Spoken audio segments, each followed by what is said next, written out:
thrift store. It is about to rain. I hear the wind howling right now. I don't know. I'm still gonna try to go. The thrift store is like 10 minutes from here.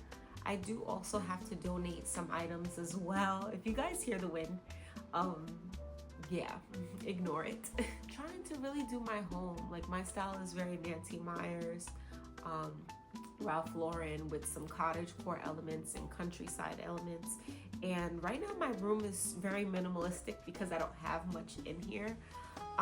And I've been trying to just be more intentional about the things that I'm buying. I want to make sure that everything is really curated, and that's going to take time. And this is kind of why I started this channel as well. I wanted people to see the process of that. You know, I think we live in a world of instant gratification where everybody's just getting things that they want very quickly.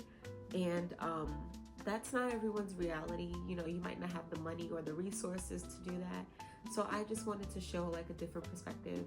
And my room doesn't look anything how I want it to look right now, but I didn't want that to discourage me from going out there and creating content, because I really love being able to document my life in this way and to share that with you all.